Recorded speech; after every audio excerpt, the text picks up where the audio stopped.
The visitors, Sodom destroyed. God appeared to Abraham in the plains of Mamre while he was sitting at the entrance of the tent in the hottest part of the day. Abraham lifted his eyes and he saw 3 strangers standing a short distance from him. When he saw them from the entrance of his tent, he ran to greet them, bowing down to the ground. He said, "Sir, if you would, do not go on without stopping by me. Let some water be brought, and wash your feet. Rest under the tree. I will get a morsel of bread for you to refresh yourselves. Then you can continue on your way. After all, you are passing by my house." Abraham rushed to Sarah's tent and said, "Hurry. 3 measures of the finest flour. Knead it and make rolls." Abraham ran to the kettle and chose a tender, choice calf. He gave it to a young man who rushed to prepare it. Abraham fetched some cottage cheese and milk, and the calf that he prepared, and he placed it before his guests. He stood over them as they ate under the tree. They asked him, "Where is your wife Sarah?" "Here in the tent," he replied. "I will return to you this time next year," said one of the men, "and your wife Sarah will have a son." Sarah was listening behind the entrance of the tent, and he was on the other side. Abraham and Sarah were already old, well on in years, and Sarah no longer had female periods. She laughed to herself, saying, "Now that I am worn out, shall I have my heart's desire? My husband is old." God said to Abraham, "Why did Sarah laugh and say, 'Can I really have a child when I am so old?' Is anything too difficult for God? At the designated time, I will return, and Sarah will have a son." Sarah was afraid and she denied it. "I did not laugh," she said. Abraham said, "You did laugh." The strangers got up from their places and gazed at Sodom. Abraham went with them to send them on their way. God said, "Shall I hide from Abraham what I am going to do? Abraham is about to become a great and mighty nation, and through him all the nations of the world will be blessed. I have given him special attention so that he will command his children and his household after him, and they will keep God's way, doing charity and justice. God will then bring about for Abraham everything he promised." God then said, "The outcry against Sodom is so great, and their sin is so very grave. I will descend and see. Have they done everything implied by the outcry that is coming before me?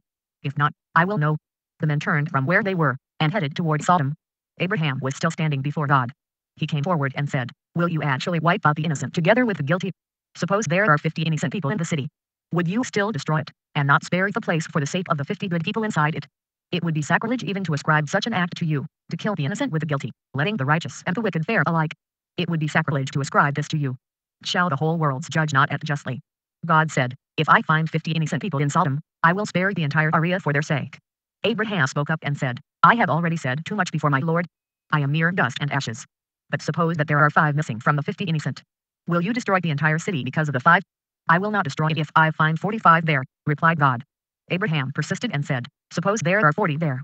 I will not act for the sake of the 40. Let not my Lord be angry, but I must speak up. What if there are 30 there? I will not act if I find 30 there. I have already spoken too much now before my Lord. But what if 20 are found there? I will not destroy for the sake of the 20.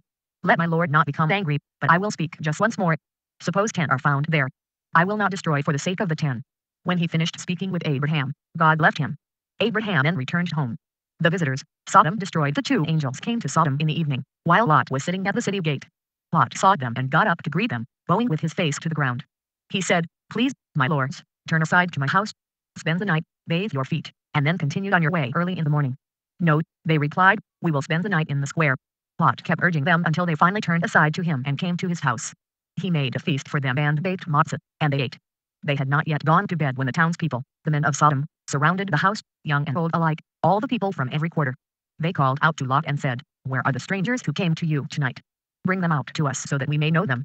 Lot went out to them in front of the entrance, shutting the door behind him. He said, "My brothers, don't do such an evil thing. I have 2 daughters who have never known a man. I will bring them out to you. Do as you please with them. But don't do anything to these men. After all, they have come under my roof. Get out of the way." They shouted. They were saying, "This one man came here as an immigrant, and now all of a sudden, he has set himself up as a judge. We'll give it to you worse than to them." They pushed against Lot very much, and tried to break down the door. The strangers inside reached out and pulled Lot to them into the house, closing the door. They struck the men who were standing at the entrance with blindness, young and old alike, and the Sodomites tried in vain to find the door. The stranger said to Lot, "Who else do you have here? The son-in-law? Your own sons? Your daughters? If you have anyone in the city, get them out of the area. We are about to destroy this place, for the people's outcry is great before God. God has sent us to destroy it." Lot went out and spoke to his sons-in-law, who were betrothed to his daughters. He said, "Get moving. Get out of this area. God is about to destroy the city." To his sons-in-law, it was all a big joke. As dawn was breaking, the 2 angels hurried Lot. "Get moving," they said. "Take your wife and 2 daughters who are here. You don't want to be swept away because of the city's sin." He hesitated. The strangers grabbed him, his wife, and his 2 daughters by the hand, leading them out, and left them on the outskirts of the city. God had shown pity on Lot. When the angel had let them out, he said, "Run for your life. Do not look back. Do not stop anywhere in the valley. Flee to the hills, so that you will not be swept away." Lot said to them, "O God, no. I have found favor in your eyes, and you have been very kind in saving my life. But I cannot reach the hills to escape. The evil will overtake me and I will die. Please, there is a city here close enough for refuge. It is insignificant. I will flee there. Isn't it insignificant? And I will survive." The angel replied to him, "I will also give you special consideration in this matter. I will not overturn the city you mentioned. But hurry. Run there. I can do nothing until you get there." The city was henceforth known as Sor Insignificant. The sun had risen by the time that Lot arrived in Sor. God made sulfur and fire rain down on Sodom and Gomorrah. It came from God, out of the sky. He overturned these cities along with the entire plain, destroying everyone who lived in the cities and all that was growing from the ground. Lot's wife looked behind him, and she was turned into a pillar of salt. Abraham woke up early in the morning, hurrying back to the place where he had stood before God. He stared at Sodom and Gomorrah and the whole area of the plain, and all he saw was heavy smoke rising from the earth, like the smoke of a lime kiln. When God had destroyed the cities of the plain, God had remembered Abraham. Thus, when he overturned the cities in which Lot lived, he allowed Lot to escape the upheaval. Lot went up from Sor and settled in the hills together with his 2 daughters, since he was afraid to remain in Sor. He lived in a cave alone with his 2 daughters. The older girl said to the younger, "Our father is growing old, and there is no other man left in the world to marry us in the normal manner. Come, let's get our father drunk with wine, and sleep with him. We will then survive through children from our father." That night, they got their father drunk with wine, and the older girl went and slept with her father. He was not aware that she had lain down or gotten up. The next day, the older girl said to the younger, "Last night it was I who slept with my father. Tonight, let's get him drunk with wine again. You go sleep with him, and we will survive through children from our father." That night, they again made their father drunk with wine. The younger girl got up and she slept with him. He was not aware that she had lain down or gotten up. Lot's 2 daughters became pregnant from their father. The older girl had a son, and she named him Moab. He is the ancestor of the nation Moab that exists today. The younger girl also had a son, and she named him Ben-Ami. He is the ancestor of the people of Ammon who exist today. Sarah and Abimelech Abraham migrated from there to the land of the Negev, and he settled between Kadesh and Shur. He would often visit Gerar. There he announced that his wife Sarah was his sister, and Abimelech, king of Gerar, sent messengers and took Sarah. God came to Abimelech in a dream that night. "You will die because of the woman you took," he said. "She is already married." Abimelech had not come near her. He said, "O Lord, will you even kill an innocent nation? Didn't her husband tell me that she was his sister? She also claimed that he was her brother. If I did something, it was with an innocent heart and clean hands." God said to him in the dream, "I also realize that you have done this with an innocent heart. That is why I prevented you from sinning against me, not giving you an opportunity to touch her. Now return the man's wife, for he is a prophet. He will pray for you, and you will live. But if you do not return her, you can be sure that you will die, you and all that is yours." Abimelech got up early in the morning, and he summoned all his servants. He discreetly repeated all these words to them, and the men were very frightened. Abimelech summoned Abraham and said to him, "How could you do this to us? What terrible thing did I do to you that you brought such great guilt upon me and my people? The thing you did to me is simply not done." Abimelech then asked Abraham, "What did you see to make you do such a thing?" Abraham replied, "I realized that the one thing missing here is the fear of God. I could be killed because of my wife. In any case, she really is my sister. She is the daughter of my father, but not the daughter of my mother. She later became my wife. When God made me wander from my father's house, I asked her to do me a favor. Wherever we came, she was to say that I was her brother." Abimelech took sheep, cattle, and male and female slaves, and he gave them to Abraham. He also returned Abraham's wife Sarah to him. Abimelech said, "My whole land is before you. Settle wherever you see fit." To Sarah he said, "I am giving your brother 1,000 pieces of silver.